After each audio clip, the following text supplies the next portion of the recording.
Good luck नहीं बोलेंगे sir?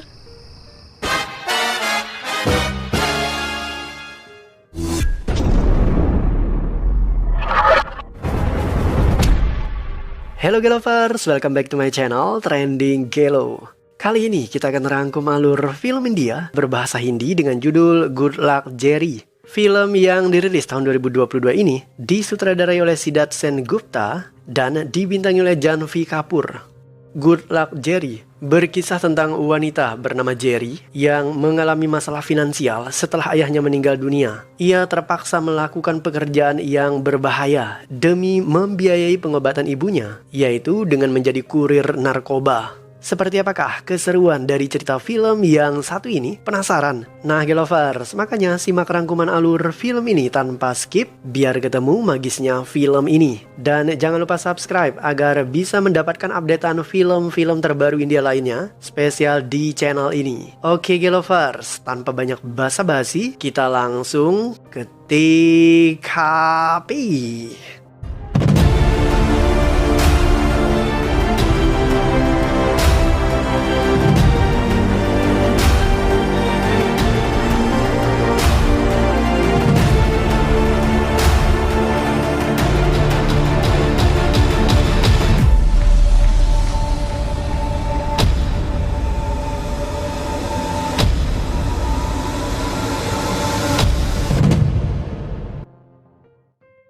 Jaya Kumari alias Jerry adalah seorang gadis yang berasal dari wilayah Bihar, India. Ia memiliki ibu bernama Sarbati dan adik perempuan yang bernama Cheya Kumari alias Cherry. Sejak ayahnya meninggal dunia 2 tahun silam, keluarga Jerry kesulitan finansial. Ibunya bekerja sebagai seorang penjual kue dan hasil itu tidak mencukupi kebutuhan keluarga. Jerry terpaksa bekerja sebagai tukang pijat. Tetapi pekerjaannya ini ditentang habis-habisan oleh sang ibu. Ibunya tidak mau Jerry menjadi buah bibir orang-orang. Sementara Jerry, ia berusaha meyakinkan sang ibu bahwa ia bisa menjaga dirinya. Jerry tidak akan melakukan sesuatu yang bisa merusak nama baik keluarganya.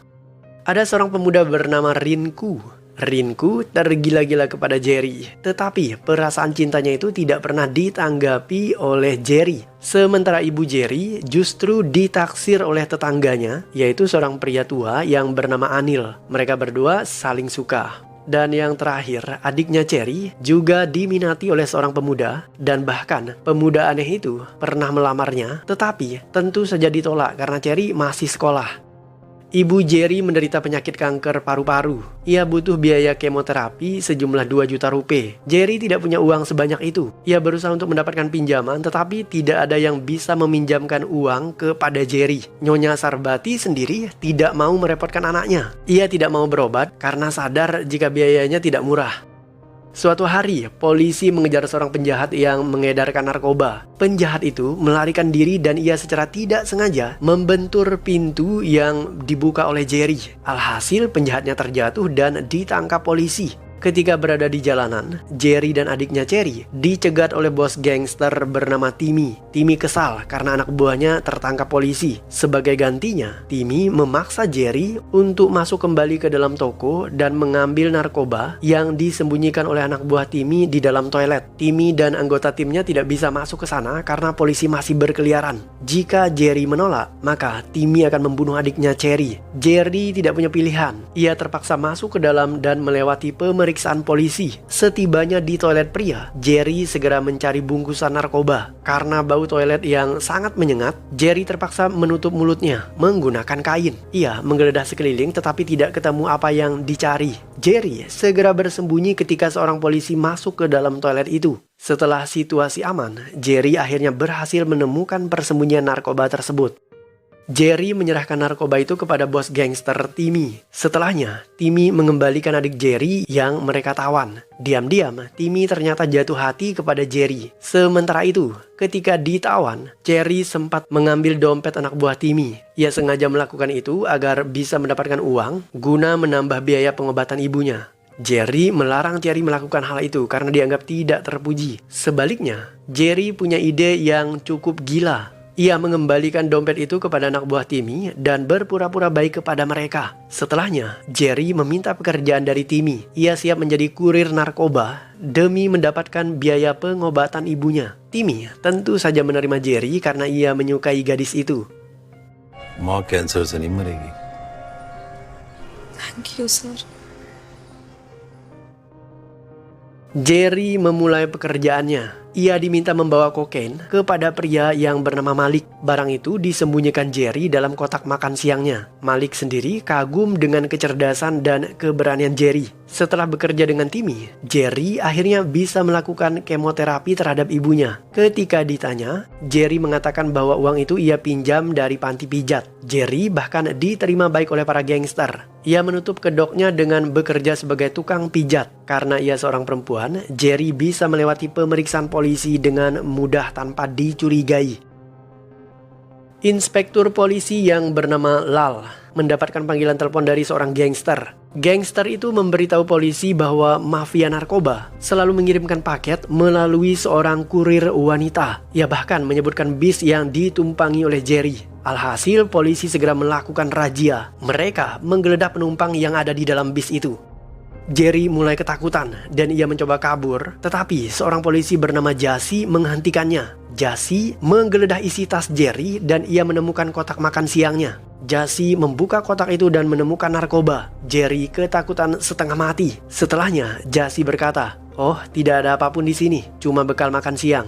Setelah itu, Jasi membiarkan Jerry pergi. Jerry ternyata sangat beruntung karena ia akhirnya lolos dari pemeriksaan polisi. Ternyata, polisi Jasi adalah kaki tangan yang menerima suap dari Timmy. Polisi itu memberitahu Timmy supaya lain kali lebih berhati-hati agar penyelundupan narkoba itu tidak tertangkap oleh polisi yang lain. Beruntung kali ini Jasi bergerak cepat sehingga Jerry tidak terciduk. Jerry menemui Timmy. Ia menangis ketakutan. Jerry yakin jika ada anggota gangster yang iri kepada dirinya. Dan gangster itulah yang telah melapor polisi sehingga polisi mengetahui pengiriman narkoba itu. Mendengar keterangan Jerry, Timmy segera mengumpulkan anak buahnya. Ia memeriksa ponsel mereka satu per satu. Timmy akhirnya menemukan satu ponsel yang mencurigakan karena semua riwayat panggilan telepon dari ponsel itu dihapus. Dan ponsel itu milik pemuda yang bernama Yogi. Yogi membantah bahwa ia berkhianat. Seseorang telah meminjam handphonenya dan orang itu adalah Yohinder. Sekarang ada dua tersangka yaitu Yogi dan Yohinder. Supaya bisa menemukan siapa pelaku yang sesungguhnya, Timmy meminta mereka berdua untuk menjelaskan siapa pengkhianat yang sebenarnya dan apa motifnya. Yohinder menuduh Yogi karena Yogi sering mengalami kesulitan finansial. Sebaliknya, Yogi juga menuduh Yohinder karena Yohinder punya sifat yang iri. Ia pernah iri dengan Timmy ketika Timmy diangkat menjadi ketua gangster. Alasan Yogi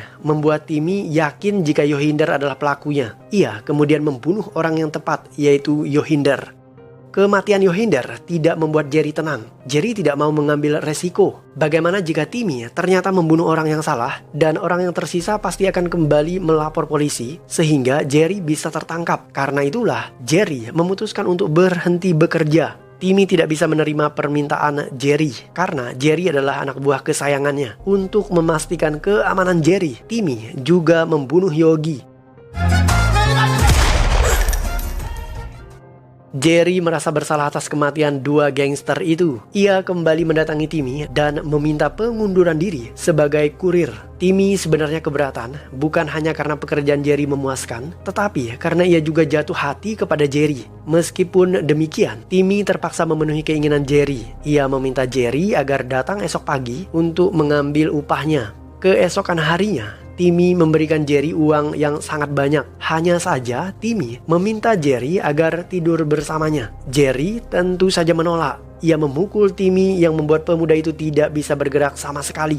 Setelahnya, Jerry bergegas pulang tanpa membawa apapun. Setibanya di rumah, Jerry menemukan anak buah Timmy yang sedang menyandra orang tua dan adiknya. Kelompok ini dipimpin oleh pria tua yang bernama Dadu, orang kepercayaan Timmy. Ternyata Dadu dan rekan-rekannya datang ke tempat itu atas perintah dari supplier kokain yang bernama Daler. Jadi prosedurnya adalah Daler menyuplai kokain dan Timmy mendapatkan kokain itu dari Daler, kemudian mengirimkannya kepada distributor yang bernama Malik. Dalam upaya pengiriman tersebut, Timmy menggunakan jasa anak buahnya yang bertindak sebagai kurir, dan kurir yang paling sukses adalah Jerry. jika Timmy punya karakter yang lemah dan tunduk kepada perempuan. Sebaliknya, supplier yang bernama Daler tidak kenal kompromi dan juga simpati. Ia adalah orang yang memerintahkan Dadu CS agar menyerang kediaman Jerry. Daler memaksa Jerry untuk mengirim narkoba sebanyak 100 kg dan jika Jerry menolak, maka keluarganya akan dibinasakan. Jerry tidak punya pilihan. Ia terpaksa menuruti keinginan Daler agar keluarganya selamat. Setelah para gangster pergi, Sarbati memukul Jerry.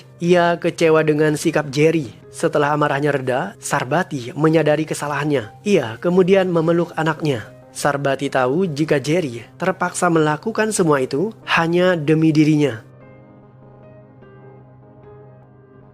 Jerry sadar ia tidak mungkin mengirimkan 100 kg narkoba sendirian. Ibu, adik, dan pamannya Anil siap menawarkan bantuan kepada Jerry. Mereka kemudian bekerja sama dan merencanakan siasat untuk bisa mengelabui pemeriksaan polisi. Sarbati bersandiwara seolah-olah ia terserang penyakit. Setelah itu, gerombolan penjahat akan datang ke rumah Jerry dan mengangkut Sarbati menggunakan mobil mereka. Ketika sandiwara dimulai, Rinku mendadak muncul di tempat itu dengan membawa mobilnya sendiri. Ketika Rinku mengetahui jika ibu Jerry sakit, ia bertindak sebagai pahlawan demi menyelamatkan calon ibu mertuanya. Ia bahkan mengusir para gangster karena Rinku tidak tahu jika gangster itu adalah komplotan yang bekerja sama dengan Jerry. Para gangster menahan diri untuk tidak menghajar Rinku karena mereka takut akan menimbulkan kecurigaan warga setempat. Alhasil, ibu Jerry diangkut ke hospital menggunakan mobil milik Rinku. Sarbati berbaring di atas ranjangnya, di mana di dalam ranjang itu terdapat 100 kg narkoba dan benda itu diangkat ramai-ramai oleh para warga.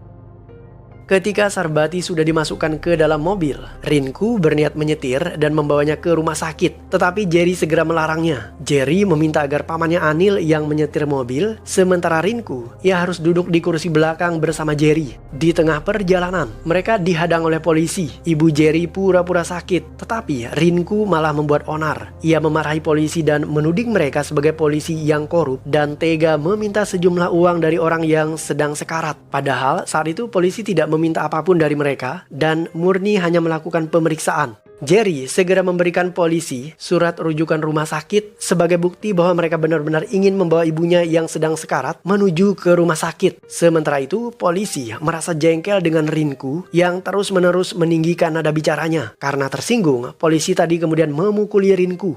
Ibu Jerry semakin menjadi-jadi. Ia mengerang kesakitan. Jerry kemudian meminta polisi agar melepaskan mereka supaya ibunya bisa segera dirawat. Alhasil, mereka lolos dari pemeriksaan pertama.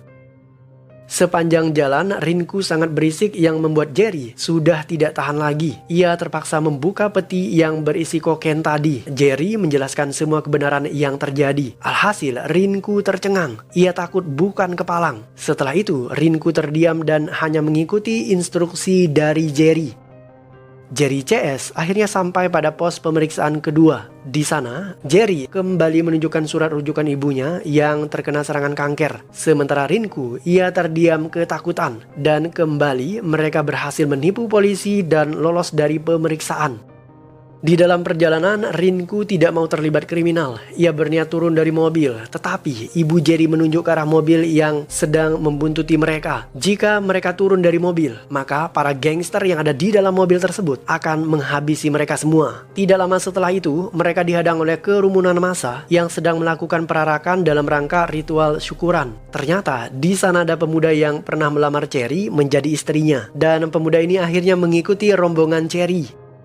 Jerry tiba di kediaman bos gangster yang bernama Malik. Malik adalah spesialis distributor barang terlarang itu. Malik melarang mereka semua membuat keributan karena ia takut pertemuan mereka akan disadap oleh para polisi. Mereka hanya boleh menggunakan bahasa isyarat untuk berkomunikasi.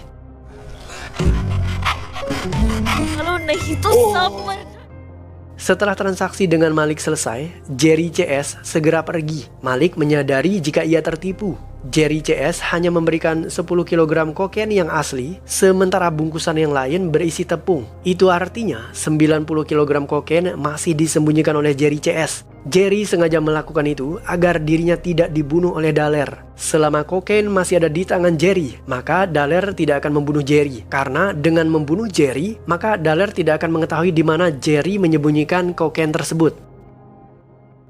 Jerry menelpon tangan kanan Timmy yang bernama Dadu. Ia mengajaknya bertemu di suatu tempat. Jerry mengaku ingin menyerahkan 90 kg kokain tersisa kepada Dadu, padahal Jerry sebenarnya ingin mengadu domba Dadu dengan Dallaire. Dan benar saja, ketika pertemuan mereka diketahui oleh anak buah Dallaire, Dadu dan Jerry kemudian disergap. Para penjahat itu kemudian membunuh Dadu karena dianggap sebagai pengkhianat.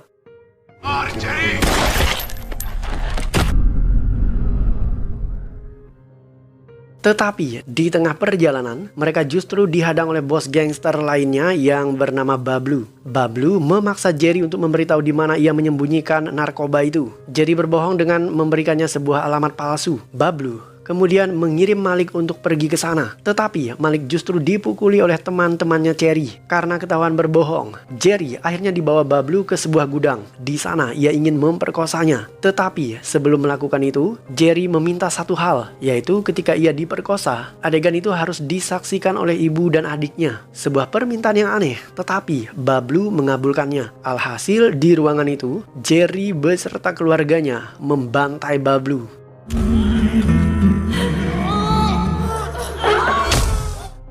Setelah Bablu tewas, polisi Lal dan anak buahnya muncul di TKP. Mereka menangkap Jerry dan rekan-rekannya. Polisi Lal berjanji akan membebaskan Jerry dengan syarat Jerry harus membantu polisi menangkap Dallaire hidup ataupun mati. Jerry kembali tidak pernah punya pilihan. Ia kemudian mengajak Dallaire untuk bertemu di suatu tempat. Dengan iming-iming, Jerry siap memberikan narkobanya. Mereka kemudian bertemu di sebuah restoran. Polisi sudah siap mengepung tempat itu. Tetapi sayang, Dallaire ternyata cukup cerdik. Ia dan anak buahnya terlebih dahulu menyergap polisi dan menahan keluarga Jerry. Ternyata Dallaire juga membawa Timmy yang terluka akibat ulah Jerry. Setelah itu, Dallaire kemudian memaksa Jerry untuk memberitahu di mana ia menyembunyikan kokain yang tersisa. Jerry tetap pada keputusannya. Menurutnya, selama kokain itu bersama dirinya, maka Jerry dan rekan-rekannya tidak akan dibunuh oleh Dallaire karena Dallaire juga butuh informasi dari Jerry. Karena Jerry tidak mau buka suara, Dallaire menembak mati polisi Jassy sebagai bentuk ancaman. Ketika merasa terintimidasi, Jerry akhirnya mengalah. Ia bersiap memberitahu Dallaire di mana ia menyembunyikan narkoba itu. Tetapi seketika teman-teman sekelas Jerry datang dengan membawa narkoba yang diinginkan oleh Dallaire.